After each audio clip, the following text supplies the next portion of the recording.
ಆತ್ಮೀಯ ಬಾಂಧವರಿಗೂ ನನ್ನ ಶರಣಾರ್ಥಿ. ನಾನು ನಿಮ್ಮ ಶ್ರೀದೇವಿ ಹೂಗಾರ್. ಸೊ ಇವತ್ತು ನಾನು ನಿಮಗೆ ಅತ್ಯಂತ ಮಹತ್ವದ ವಿಚಾರಗಳನ್ನು ನಾನು ವ್ಯಕ್ತಪಡಿಸ್ತಾ ಇದ್ದೀನಿ. ಏನು ಅಂದರೆ ಸಾಕಷ್ಟು ಸಲ ನಾನು ಕೇಳ್ತಾರೆ, ನೀವು ಇಷ್ಟೊಂದು ಹೆಲ್ದಿ ಆಗಿರೋದಕ್ಕೆ ಏನು ಕಾರಣ ಅಂದ್ರೆ ಅಂಥದ್ದು ಏನನ್ನು ನಿಮ್ಮ ಜೀವನದಲ್ಲಿ ಅಳವಡಿಸ್ಕೊಂಡಿರಿ, ಅಥವಾ ವೆಲ್ತ್ ಇರ್ಬೋದು, ಮತ್ತೊಂದು ಹ್ಯಾಪಿನೆಸ್ ಇರ್ಬೋದು, ಪ್ರತಿಯೊಂದು ಇನ್ನೊಬ್ಬರಿಗೆ ಇನ್ಸ್ಪೈರ್ ಮಾಡುವಂಥ ಸ್ವಭಾವ, ಈ ಎಲ್ಲವುಗಳಿಂದ ನೀವು ಎಲ್ಲಿಂದ ಬಂತು ಅಥವಾ ಹೆಂಗೆ ಕಲ್ತೀರಿ, ಯಾರು ನಿಮ್ಮ ಗುರು ಅಂತೇಳಿ ಕೇಳ್ತಾರೆ ನನಗೆ. ಸೊ ನಾನು ಇವತ್ತು ಅತ್ಯಂತ ಸರಳವಾಗಿ ಹೇಳ್ತಾ ಇದ್ದೀನಿ. ಏನು ಅಂದ್ರೆ ನನ್ನ ಜೀವನ ಇತ್ತು ನೋಡ್ರಿ, ಅದೇ ಬಹಳ ದೊಡ್ಡ ಪಾಠ ಇದೆ. ಹಾಗಾಗಿ ನಿಮ್ಮೆಲ್ಲರಿಗೆ ಹೇಳೋದು ಏನು ಅಂದ್ರೆ, ನಾವು ಯಾವಾಗ ನಮ್ಮ ಜೀವನ ಕಲಿಸೋದಕ್ಕೆ ಶುರು ಮಾಡುತ್ತೆ ನೋಡ್ರಿ, ಆವಾಗ ನಾವು ಕಲಿಯೋದಕ್ಕೆ ತಯಾರಾಗಬೇಕು. ಯಾವಾಗ ಪೆಟ್ಟುಗಳು ಬೀಳೋದಕ್ಕೆ ಶುರು ಮಾಡುತ್ತೆ ಆವಾಗ ಅದರಿಂದ ನಾವು ಅರ್ಥ ಮಾಡ್ಕೊಳ್ಬೇಕು, ನನಗೆಲ್ಲಿ ಪರಿವರ್ತನೆ ಆಗೋದಿದೆ. ಹಾಗಾಗಿ ಇಲ್ಲಿ ಹೇಳೋದೇನು ಅಂದ್ರೆ, ಸ್ವಯಂ ಪರಿವರ್ತನೆಯಿಂದ ಮಾತ್ರ ವಿಶ್ವ ಪರಿವರ್ತನೆ ಆಗೋದಕ್ಕೆ ಸಾಧ್ಯ ಇದೆ. ಹಾಗಾಗಿ ನಿಮ್ಮೊಳಗಿನ ಪರಿವರ್ತನೆಯನ್ನು ನೀವೇ ಏನಾದರೂ ಗಮನಿಸಬೇಕು, ಅಥವಾ ನಿಮಗೆ ಅದರ ರೀತಿಯ ಸಪೋರ್ಟ್ ಬೇಕು. ಸಾಕಷ್ಟು ಸಲ ನಾವು ಏನಾದರೂ ಮಾಡಬೇಕು ಅಂತೇಳಿ ಜೀವನದಲ್ಲಿ ಯೋಚನೆ ಮಾಡ್ತಾ ಇರ್ತೀವಿ, 2 ದಿವಸ 4 ದಿವಸ ಮಾಡ್ತೀವಿ, ಮತ್ತೆ ಕ್ವಿಟ್ ಮಾಡ್ತೀವಿ.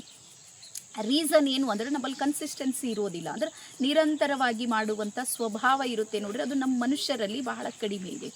ನಾವು ಮಾಡ್ತೀವಿ, ಆರಂಭ ಶೂರರು ಅಂತೇಳಿ ಹೇಳ್ತಾರೆ. ಬಹಳಷ್ಟು ಸಲ ಆರಂಭ ಮಾಡಿರ್ತೀವಿ, ಸ್ವಲ್ಪ ದಿನ ಮಾಡ್ತೀವಿ, ಮತ್ತೆ ಬಿಟ್ಟು ಹಾಕ್ತೀವಿ. ರೀಸನ್ ಏನು ಅಂದ್ರೆ, ಅದನ್ನು ನಿರಂತರವಾಗಿ ತೆಗೆದುಕೊಂಡು ಹೋಗುವಂಥ ಎನರ್ಜಿ ಮತ್ತು ಫ್ರೀಕ್ವೆನ್ಸಿ ಇದೆ ನೋಡ್ರಿ, ಅದು ನಮ್ಮ ಹತ್ರ ಡೌನ್ ಆಗ್ತಾ ಇರುತ್ತೆ. ಸೊ ಹಾಗಾಗಿ ಯಾವಾಗ ನಾವು ಮತ್ತೆ ಪುನಃ ಪ್ರಕೃತಿಯೊಂದಿಗೆ ಜೋಡಿಸ್ಕೊಳ್ತೀವಿ, ಅಥವಾ ಪ್ರಕೃತಿಯ ಸೌಂದರ್ಯದೊಂದಿಗೆ ಜೋಡಿಸ್ಕೊಳ್ತೀವಿ, ಅಲ್ಲಿ ನಮ್ಮಲ್ಲಿ ಒಂದು ನಿರಂತರತೆ ಅನ್ನುವಂಥ ಭಾವ ಏನಾಗುತ್ತೆ, ಆ್ಯಕ್ಟಿವೇಟ್ ಆಗುತ್ತೆ. ಜೊತೆಗೆ ಇಲ್ಲಿ ಹ್ಯಾಪಿ ಹಾರ್ಮೋನ್ಸ್ಗಳು ರಿಲೀಸ್ ಆದಾಗ ಮನುಷ್ಯ ಬಹಳ ಸಂತೋಷವಾಗಿ ಏನೋ ಒಂದು ಮಾಡಬೇಕು ಅನ್ನುವಂಥ ಹುಮ್ಮಸ್ಸಿನಿಂದ ಅವನು ಮುಂದೆ ಬರುವುದಕ್ಕೆ ಸಾಧ್ಯ ಇದೆ. ನೀವು ಏನಾದರೂ ನಿಮ್ಮ ಲೈಫ್ನಲ್ಲಿ ಹೊಸದನ್ನು ಕಲಿಬೇಕು, ಅಥವಾ ಈಗಿರುವಂಥ ಜೀವನ ಭಾಳ ಬೇಸರ ಆಗಿಬಿಟ್ಟಿದೆ, ನಾನು ಏನಾದರೂ ಮಾಡಬೇಕಂತ ಯೋಚನೆ ಮಾಡ್ತೀರಿ, ಏನು ಮಾಡಬೇಕು ಅಂತ ನಿಮಗೆ ಗೊತ್ತಿಲ್ಲ. ಹಾಗಾದರೆ ನಿಮ್ಮನ್ನು ನೀವು ಒಂದಿಷ್ಟು ಅರ್ಥ ಮಾಡ್ಕೊಳ್ಳೋದಕ್ಕೆ, ನಿಮ್ಮ ಆಳಕ್ಕೆ ನೀವು ಇಳಿಯೋದಕ್ಕೆ, ಇನ್ನರ್ ಜರ್ನಿಯನ್ನು ನೀವೇನಾದರೂ ಕಂಪ್ಲೀಟ್ ಮಾಡಬೇಕು ಅಂತಿದ್ದರೆ, ನಮ್ಮ 3 ದಿನಗಳ ಒಂದು ಉಚಿತವಾಗಿರುವಂಥ ಶಿಬಿರವನ್ನು ನಾವು ಆಯೋಜನೆ ಮಾಡ್ತಾ ಇದ್ದೀವಿ. Reiki level 1, Indian reiki level 1. So ಹಾಗಾಗಿ ಅದರಲ್ಲಿ ನೀವು ಸಂಪೂರ್ಣ ಉಚಿತವಾಗಿ ಒಂದು ಸಲ ಭಾಗವಹಿಸ್ರಿ.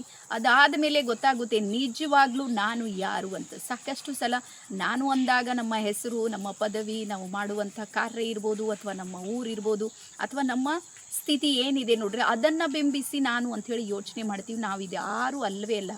ನಾವಿರೋದು ಏನಿದ್ದೀವಿ ಅಂದ್ರೆ ಚೈತನ್ಯ ಶಕ್ತಿಗಳಿದ್ದೀವಿ. ಹಾಗಾಗಿ ನಮ್ಮ ಚೈತನ್ಯ ಶಕ್ತಿಯ ಬ್ಯಾಟ್ರಿ ಇದೆ ನೋಡ್ರಿ, ಅದು ಬಹಳ ಡಿಸ್ಚಾರ್ಜ್ ಆಗುವಂಥ ಸ್ಥಿತಿಗೆ ಬಂದಿದೆ, ಅಥವಾ ಡೌನ್ ಆಗ್ತಾ ಇದೆ ಆ ಚಾರ್ಜ್. ಸೊ ಅದನ್ನು ಪುನಃ ನೀವು ಚಾರ್ಜ್ ಮಾಡಬೇಕಂದ್ರೆ ರೇಖಿ ಇದೆ ನೋಡ್ರಿ, ಅದು ಬೆಸ್ಟ್ ಇದೆ. ಸೊ ಹಾಗಾಗಿ ಜಗತ್ತಿನ ಅತ್ಯಂತ ಸುಂದರವಾದ ಥೆರಪಿ ಅಂತ ಯಾವುದಾದ್ರೂ ಇದ್ರೆ ಅದು ರೇಖಿ ಇದೆ. ನಾನು ನಿಮಗೆ ಆಹ್ವಾನವನ್ನು ಮಾಡ್ತಾ ಇದ್ದೀನಿ ಅಂತೇಳಿ ಹೇಳ್ತಾ ಎಲ್ಲರಿಗೂ ಶರಣಾರ್ಥಿ. ಧನ್ಯವಾದ.